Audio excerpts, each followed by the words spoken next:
नमस्कार। मैं ललित कुमार मिश्र श्री अरविंदो सोसाइटी की ओर से आप सबका हार्दिक स्वागत करता हूं। आज हम शिक्षा में शून्य निवेश नवाचार अर्थात ZIIEI द्वारा अभिनव शिक्षण तकनीक के अंतर्गत संकलित एक बेहद रोचक और महत्वपूर्ण नवाचार के बारे में जानेंगे। हम इनोवेटिव पाठशाला के अंतर्गत बेसिक शिक्षा परिषद उत्तर प्रदेश कक्षा 4 विषय हिंदी पाठ संख्या 6 पाठ का नाम हाँ में हाँ को गृह कार्य परिवेश में व्यवहारिक शिक्षा नामक नवाचार के माध्यम से क्रियान्वित करेंगे। हम आशा करते हैं कि इस वीडियो को देखने के पश्चात अपने विद्यालय में आप इस नवाचार तकनीक को क्रियान्वित करके लाभ अवश्य प्राप्त करेंगे। हालांकि इस पाठ को ZIIEI के विभिन्न नवाचारों के माध्यम से पढ़ाया जा सकता है, किंतु आज हम गृह कार्य परिवेश में व्यवहारिक शिक्षा नामक नवाचार के माध्यम से इस पाठ के पुनः अध्ययन की प्रक्रिया को समझेंगे। तो आइए जानते हैं कि इस नवाचार की नवीनता क्या है। यह नवाचार पाठ में निहित विभिन्न अवधारणाओं से संबंधित निर्देशों के आधार पर आसपास के परिवेश का अनुभव करके गृह कार्य करने और पढ़ाई गई अवधारणा को वर्तमान परिवेश से जोड़ते हुए विद्यार्थियों की समझ को विकसित करने में सहायक है। इस नवाचार के क्रियान्वयन की कुल अवधि 20 मिनट है। आइए जानते हैं कि इस नवाचार का क्रियान्वयन किस प्रकार किया जाना चाहिए।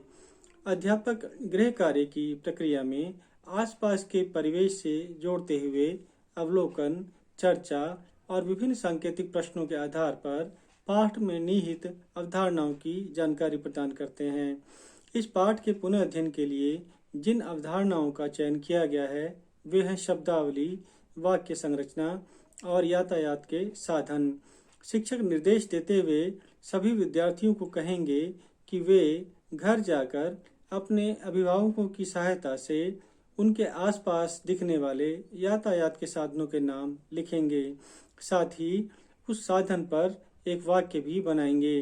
कक्षा में आने के बाद एक एक करके सभी विद्यार्थी एकत्र की गई जानकारी को बताएंगे। शिक्षक श्याम पट पर एक सारणी बनाते हुए विद्यार्थियों द्वारा एकत्र की गई जानकारी को लिख सकते हैं। उदाहरण के लिए पहले विद्यार्थी ने जानकारी देते हुए कहा कि उसने यातायात के जिस साधन को देखा वह है बस, और फिर इस पर वह वाक्य बनाते हुए कहेगा कि बस के 4 पहिए होते हैं।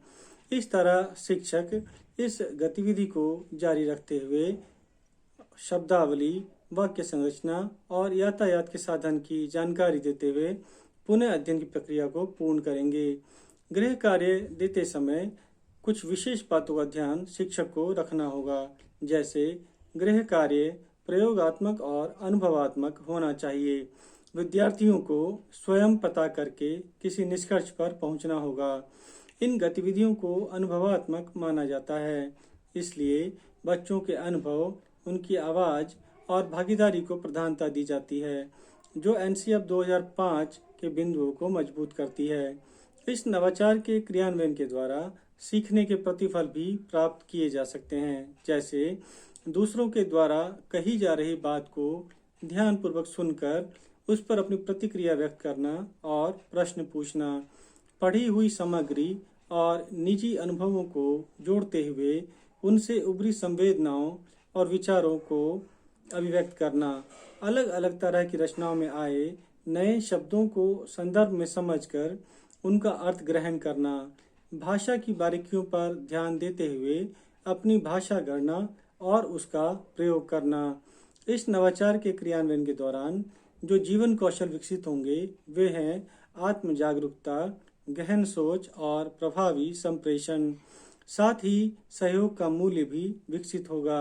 इस नवाचार के उपयोग से विशेष आवश्यकता वाले बच्चों को भी लाभ प्राप्त होता है, जैसे निम्न संज्ञानात्मक क्षमता वाले बच्चे अपनी बहु इंद्रियों के माध्यम से स्वयं अवधारणा की जांच करके समझ विकसित करने में सक्षम होंगे। अनुभवात्मक अधिगम काल्पनिक दुनिया को वास्तविक दुनिया से जोड़कर विद्यार्थियों में अधिगम को चिरकाल तक स्थापित करता है। यह ऑटिज्म से ग्रसित विद्यार्थियों को नए स्थानों और वस्तुओं की अवधारणा को विकसित करने में सहायक होता है। इस गतिविधि की उपादेयता सुनिश्चित करने हेतु शिक्षक के लिए ऑटिज्म से ग्रसित बच्चों को बाहर ले जाने से पहले उनकी संवेदना को समझना आवश्यक होगा। इस तरह के रोचक नवाचार हम आगे भी आपके लिए लाते रहेंगे। अन्य नवाचारों और उनके क्रियान्वयन की प्रक्रिया को जानने एवं समझने के लिए आप हमारे YouTube चैनल अर्थात ZIIEI के YouTube चैनल को अवश्य सब्सक्राइब करें। यदि आप यह वीडियो फेसबुक पर देख रहे हैं तो आप ZIIEI के फेसबुक पेज को अवश्य लाइक करें। आप नीचे दिए गए लिंक पर क्लिक करके इनोवेटिव पाठशाला का ऐप भी डाउनलोड कर सकते हैं। धन्यवाद।